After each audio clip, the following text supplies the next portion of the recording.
Juan Carlos Esquivel, que es el presidente de la Federación Interamericana de Abogados. El doctor Esquivel es doctor en Derecho con mención, es presidente del bufete Esquivel y Asociados en Costa Rica, autor de diferentes libros y autor en materia civil, mercantil, procesal, docente en cursos de capacitación a nivel nacional e internacional, acreedor de reconocimientos de diferentes juristas de Colombia, Bolivia, etcétera. Miembro honorario del Colegio de Abogados de Panamá y especialista en materia antilavado de dinero.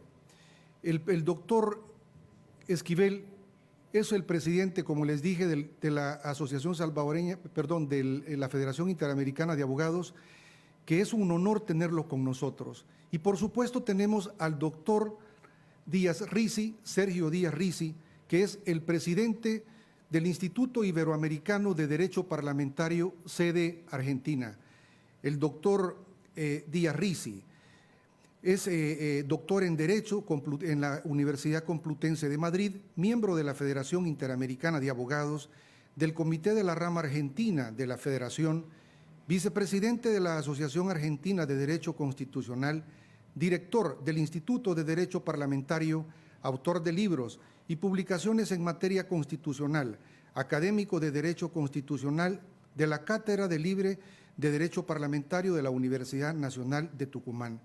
Dos personajes que seguramente harán gala de su conocimiento y es un honor tenerlos acá en este magno evento. Pues bien, mi estimado presidente de la Federación Interamericana de Abogados, Juan Carlos, a quien, como lo apreciamos los abogados de todo Iberoamérica, nuestro presidente de Costa Rica, nuestro instituto, nuestra federación con sede en Washington. A ver, mi estimado doctor Esquivel, usted que es un hombre conocedor de todo lo que significa las diferentes constituciones de Iberoamérica y ese respeto de esa vida democrática que da lugar a un instrumento como es las constituciones, yo quisiera, doctor, que nos haga el favor de comentar su experiencia en el rubro de lo que es el derecho constitucional. Por favor, adelante. Muchas gracias y muy buenos días a todos ustedes, queridos colegas. Es un honor para mí estar aquí con ustedes compartiendo con la ANEP, con nuestros miembros de la Federación, don Javier Simán, don Alejandro Solano, don Sergio Díaz, todos muy conocedores de las materias del derecho, sobre todo, y de la democracia. Gracias a todos los colegas también de la ANEP que han hecho posible que por medios tecnológicos podamos estar aquí conectados, compartiendo con toda la América, con todo el continente americano en este momento, para poder analizar un tema tan interesante como es este de valorar nuestra Constitución, título que le han dado a este Congreso y que tiene mucha razón de ser. Hay varios países en las Américas que desgraciadamente han politizado el manejo de la Constitución. Politizado en el sentido de que han ido modificando de acuerdo al presidente de turno, de acuerdo a la voluntad del partido de turno, y han ido modificando la Constitución para que se ajuste más a las necesidades personales que a la necesidad del pueblo. Recordemos que la Constitución política como tal es la columna vertebral de la democracia. La Constitución política no se toca. La Constitución incluye un montón de derechos que nosotros, los ciudadanos, tenemos y que debemos defender a toda costa. La Constitución de El Salvador es una constitución joven, es una constitución robusta, es una constitución muy buena, que realmente les tomó a ustedes muchísimos años el poder lograr tener esa redacción adecuada. Y del año 92, 93, me parece, para acá, ya lograron tenerla. Y ha sido realmente importante. Es importante porque contempla muchas características que otras democracias han ido dejando. La libertad de expresión, la libertad de movimiento, la propiedad privada, el derecho a la propiedad privada, el debido proceso, el derecho a defensa, son derechos que no se negocian, son derechos que no se pueden limitar de ninguna forma, porque son los derechos que tenemos todos como ciudadanos y es precisamente lo que nos hace mantener el deseo de vivir en esta democracia.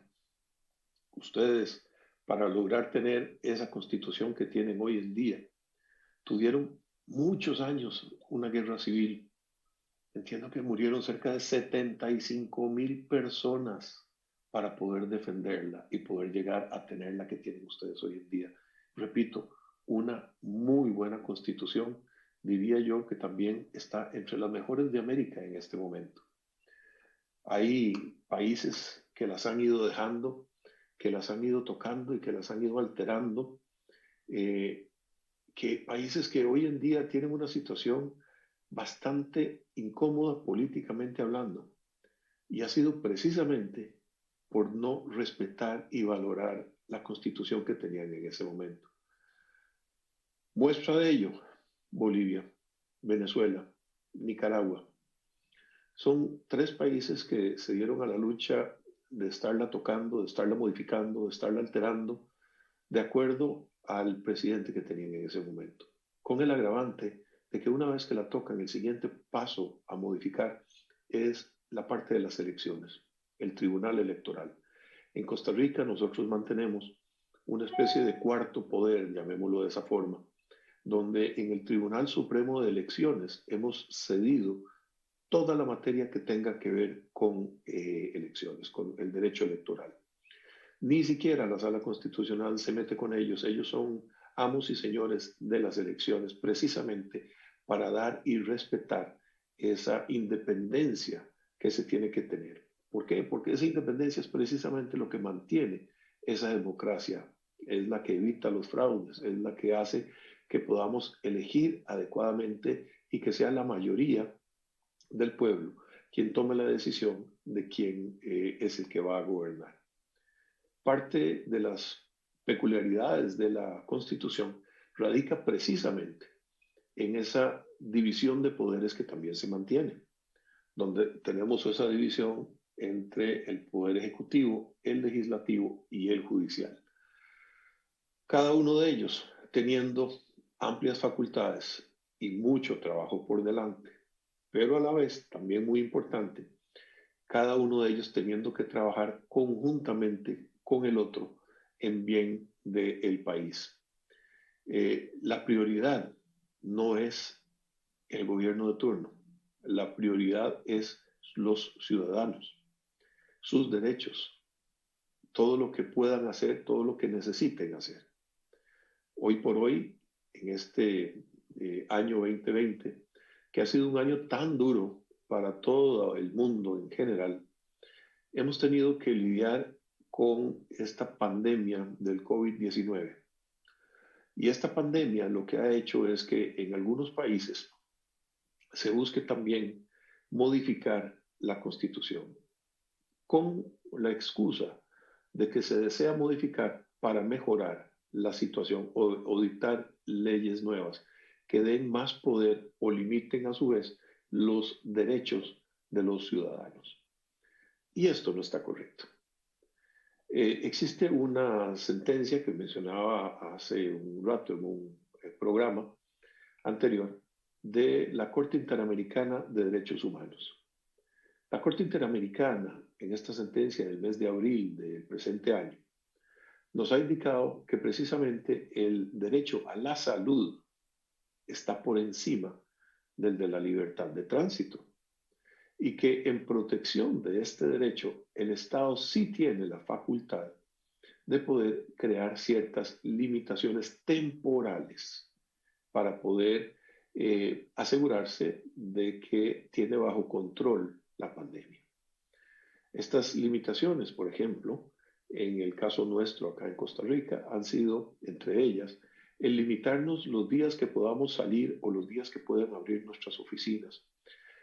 Todo ello precisamente para evitar aglomeraciones, para tratar de que si tenemos alguna provincia o alguna ciudad con mayor caso de infección, entonces disminuyamos la movilidad de las personas en ese sector para tratar de que bajen los índices de enfermos y poder entonces equilibrar. Pero esto tiene una razón de ser, o sea, no simplemente se limita esa libertad de tránsito, esa libertad de poder operar un negocio por el deseo de hacerlo, sino se hace precisamente pensando en que si más personas se enferman, vamos a llegar a tener unidades de cuidado intensivo totalmente llenas y saturadas y los equipos médicos no darán abasto, con lo cual peligra la vida humana. En estos casos de excepción, el trabajo conjunto entre el Poder Ejecutivo y el Poder Legislativo es importante. Pero es importante porque se emitirían nuevas leyes, función que le corresponde exclusivamente al Poder Legislativo. No se modificaría la Constitución.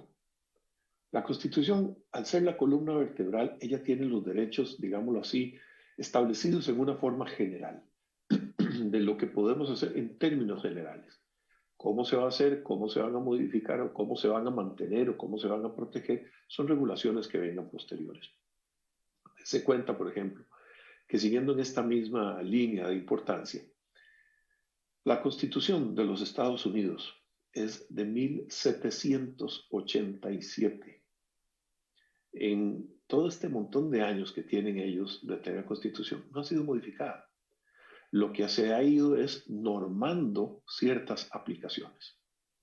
Eso nos demuestra que efectivamente la Constitución, vista como la columna vertebral de la democracia, no requiere estar siendo tocada al antojo de un gobierno de turno.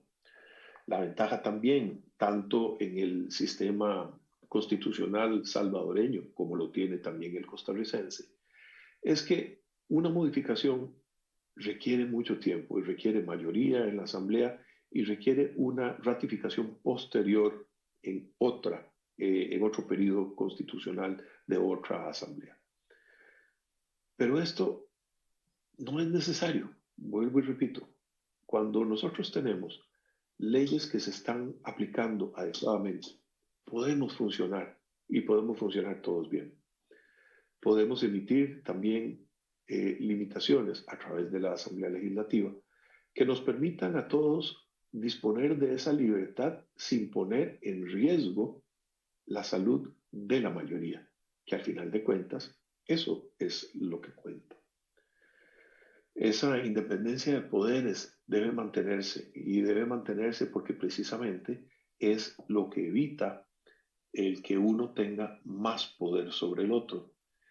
En nuestro caso, la interpretación de la Constitución la tiene la Corte, pero la tiene la Corte en una sala de lo constitucional, una sala específicamente creada para eso. En tiempos antes de 1930, antes de 1938, eran los jueces los que interpretaban la Constitución, hasta que empezaron a darse cuenta que entre ellos mismos también había ciertos conflictos. Unos lo interpretaban de una forma, otros de otra. Entonces, en 1938, cambiamos el sistema para que este estilo difuso que existía anteriormente sea un poco más rígido y pase a manos de la Corte. La Corte Suprema, hasta 1989, fue la que tuvo la interpretación de este cuerpo normativo tan importante como es la Constitución. En 1989 creamos la Sala de lo Constitucional y ahí ya especializamos la materia y también empezamos a especializar todos los criterios que se venían dando. Ya no es tan difuso, ya es más rígido la interpretación que se está dando.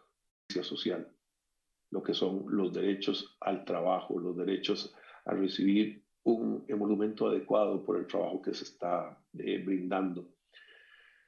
Y después de eso son garantías de cómo va a funcionar el gobierno, de cómo va a ser interpretado, garantías de un control económico a través de otra entidad. Y esta también es importante y ustedes también tienen ahí un control en el cual una Contraloría estima si los presupuestos están siendo gastados en forma adecuada. ¿A dónde voy con esto?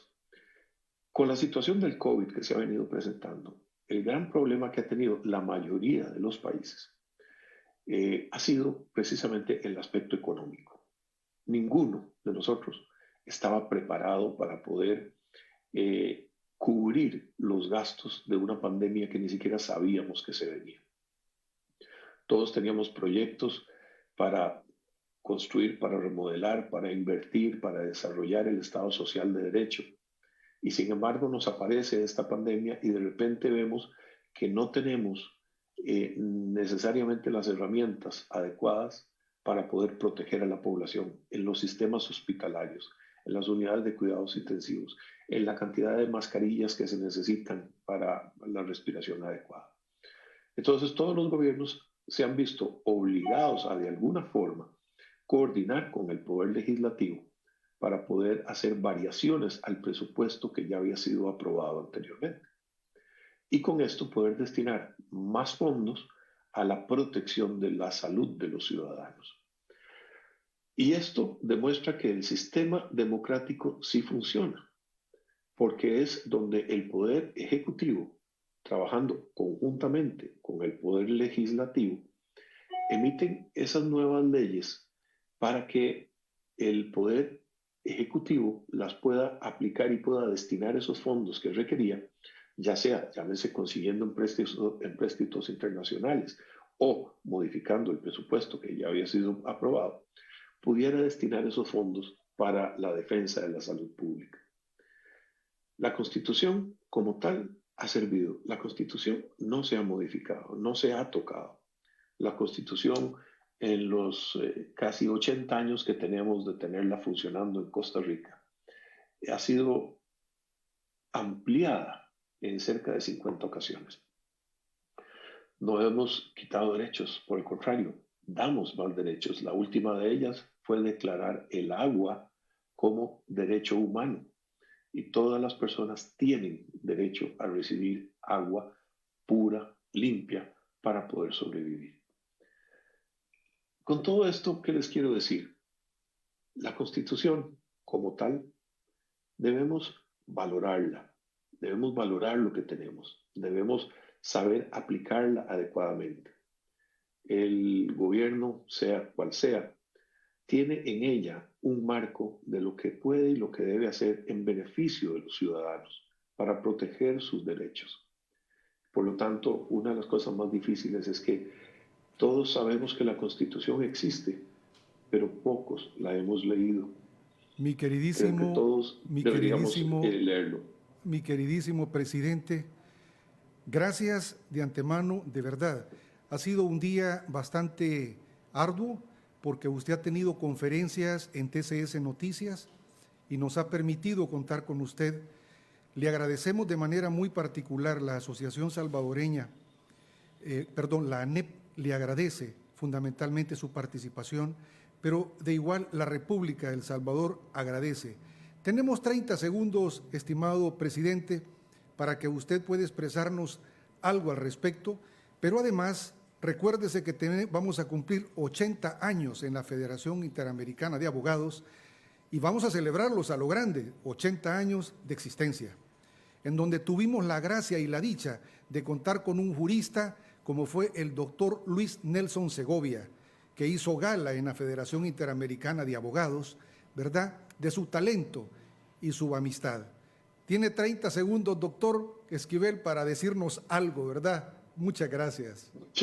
Muchas gracias, don Alejandro Solano. Definitivamente para la Federación ha sido un honor realmente que tanto don Luis Nelson Segovia fuera miembro de la Federación, don Alejandro Solano, don Javier Simán, don Sergio Díaz. Ustedes los salvadoreños nos han dado el honor de poder aprender de muchos de los colegas que forman parte de la Federación y a quienes invito a todos los colegas que aquí nos estén escuchando a que se unan a nosotros, a que le pregunten a don Alejandro acerca de la Federación y puedan ser parte de este cambio, de esta protección de los derechos que nosotros hacemos a nivel de toda América, de todo el continente americano, porque defendiendo la Constitución, defendemos la democracia. Muchas gracias a todos ustedes y gracias Alejandro y gracias a don Javier por la invitación a participar acá con ustedes.